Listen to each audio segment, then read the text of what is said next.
ज्ञानव्यापी मस्जिद के मामले पर अखिलेश यादव से लेकर मायावती और साथ ही साथ अब असदुद्दीन ओवैसी भी खुलकर बोलने लगे हैं। चलिए इस पर ज़्यादा बातचीत करते हैं उत्तर प्रदेश सरकार में राज्य मंत्री जेपीएस राठौर से, जो कि इस वक्त मेरे साथ मौजूद भी है।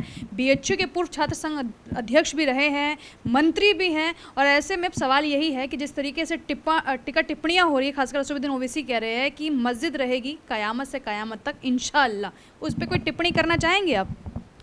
ऐसा मैं ये कहना चाहता हूँ कि उत्तर प्रदेश से ओवैसी को क्या मतलब, वो अपने हैदराबाद में रहते हैं, वहीं की राजनीति करें। उत्तर प्रदेश की जनता पूरी तरीके से उनको नकार चुकी है, वो चुनाव लड़के यहाँ देख चुके हैं। जब पूरी तरीके से यहाँ कोई जनाधार नहीं, कुछ नहीं, तो यहाँ आग लगाने को क्या मतलब है? आग अपना वहाँ लगाना चाहें, जहाँ लगाना हो लगाएं, लेकिन उत्तर प्रदेश को बख्श दें। सर, ऐसे में कई बयान अलग अलग मुस्लिमों जो बड़े नेता हैं उनके भी आ रहे हैं। खासकर तौकीर रज़ा की मैं बात करूं तो हमारी जो है कमज़ोरी को हमारी मजबूरी ना समझा जाए, इस तरीके के बयान सामने आए हैं। यानी कि एकजुट होकर मुस्लिम पक्ष इस मामले पर अब जो है टिक्का टिप्पणी करने लगा है। ऐसा है कि अगर कोई विषय माननीय न्यायालय के उसमें है और माननीय न्यायालय उसका संज्ञान लेकर उस पर पूरी सुनवाई कर रहा है, तो जो भी जिसको कहना हो, चाहे ओवैसी हो, तौकीर रज़ा हो या जो भी हो, उनको कुछ भी कहना हो तो कोर्ट में जाकर कहें और कोर्ट का जो फैसला हो उसको स्वीकार करना चाहिए। अगर इस तरीके से अपनी बेवजह की बातें करके, अतार्किक बातें करके और अपने एक कम्युनिटी को बहकाने का, बरगलाने का काम करेंगे, ये ठीक नहीं। क्योंकि आपने शुरुआत में कहा कि असदुद्दीन ओवैसी को उत्तर प्रदेश के मामले में नहीं बोलना चाहिए, लेकिन थोड़ा सा बैकग्राउंड में चलते याद कर लेते, क्योंकि ये भी वही नेता है जो कि यूपी में उतरे थे चुनाव लड़ने के लिए। बात अलग है कि भूमिगत हो गए, नज़र नहीं आए, लेकिन बयानबाजी जिस तरीके से भी सामने निकल कर आ रही है, आपको लगता है कि मुस्लिमों के एक बड़े चेहरे के तौर पर उनको देखा जा सकता है, नेता के तौर पर? देखिए, ऐसा है कि अभी वर्तमान समय में कोई चेहरा ही नहीं है, तो चेहरा नहीं तो ये है कि जो बोल दे वही हो जाता है। अखिलेश जी, मायावती, किसी को तो विपक्ष में देखते होगे जो कि आपके तमाम मुद्दों पे अपनी राय रखते हैं। नहीं, अखिलेश जी निश्चित रूप से अभी कुछ सीटें उनको मिली हैं तो विपक्ष के में बैठे हुए हैं, विपक्ष के नेता हैं, तो अखिलेश जी को हम इर्रिलेवेंट नहीं कह सकते हैं, लेकिन मायावती को इर्रिलेवेंट कहेंगे। एक सीट आई है, वो भी किस तरीके से आई है, वो भी उनको भरोसा नहीं अपने विधायक पर, विधायक को उन पर नहीं भरोसा है, तो वहाँ वो भी जीरो हैं और इनको तो वोट ही नहीं मिले हैं ओवैसी जी को। लेकिन हाँ, अखिलेश जी कुछ कहते हैं तो, लेकिन अखिलेश जी बिना सोचे समझे बोलते हैं। चलिए, मायावती जी की ख्याति पर टिप्पणी नहीं करे तो ज़्यादा बेहतर रहेगा, क्योंकि 10-90 का चौराहा भी सबने देखा होगा लखनऊ में। अब मेरा सवाल थोड़ा सा यहाँ पर उनसे रिलेटेड ये है कि उनका कहना है कि धार्मिक भावनाओं को आहत करने के लिए बीजेपी सबसे ज़्यादा अग्रसर नजर आती है, चाहे ताजमहल की बात हो, मथुरा की बारी हो या फिर ज्ञानव्यापी का जिक्र हो। धार्मिक भावनाओं पर सीधा आप लोग हस्तक्षेप कर रहे हैं।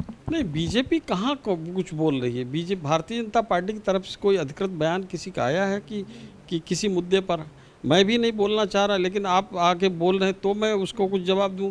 अगर मैं नहीं बोलूं तो जेपीएस राठौर जी ने पल्ला झाड़ा, जेपीएस राठौर कुछ बोले नहीं, भाजपा को कोई मतलब नहीं, और बोल दें तो। सर, राष्ट्रवादी और हिंदुत्व का दावा तो आप लोग ठोकते हैं, तो मुझे लगता है बयानबाजी देने में कोई बुराई नहीं। बिल्कुल करते हैं, बिल्कुल करते हैं, लेकिन हम लोगों ने इस तरीके की राजनीति करना, बाकी लोग कर रहे हैं, समाज के लोग। अगर कोई विषय कोर्ट में चला जाता है तो हम लोग तब तक इंतजार करते हैं कि कोर्ट का फैसला क्या है। हिंदू होने के नाते और एक नेता होने के नाते और उत्तर प्रदेश से प्रतिनिधित्व कर रहे हैं, इसलिए आखिरी सवाल का जवाब दे दीजिए।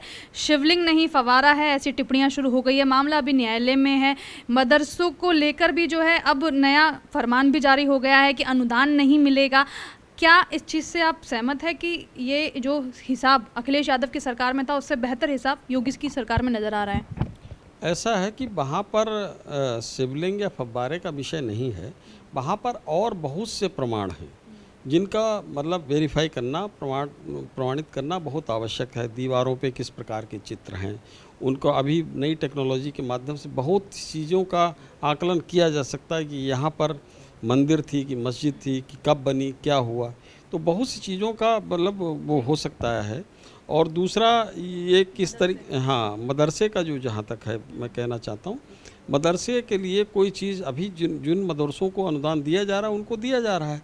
अब ये सरकार, ये जनता का पैसा है, और जहाँ तक जन कल्याणकारी योजनाएं हैं, कभी कोई केंद्र की एक योजना बता दो जिसमें हमने तुष्टीकरण किया हो, हिंदुओं के लिए बनाई हो, मुसलमानों के लिए नहीं।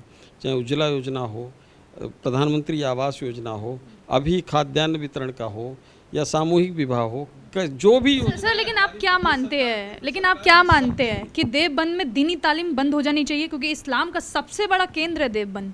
नहीं, जो धार्मिक, देखिए मैं ये चाहता हूँ कि धर्म को अलग तरीके से करना चाहिए, उसको शिक्षा से नहीं जोड़ना चाहिए। धार्मिक तालीम करें भाई, अपना शिक्षित प्रशिक्षित करें, लेकिन मैं सभी धर्मों से कहना चाहता हूँ कि कोई धर्म हो उसमें एक अंतिम में शांति का संदेश अवश्य होना चाहिए। चलिए, शुक्रिया हमसे बात करने के लिए। कैमरा पर्सन दुर्गेश के साथ मैं भावना, R9 न्यूज़ दिल्ली।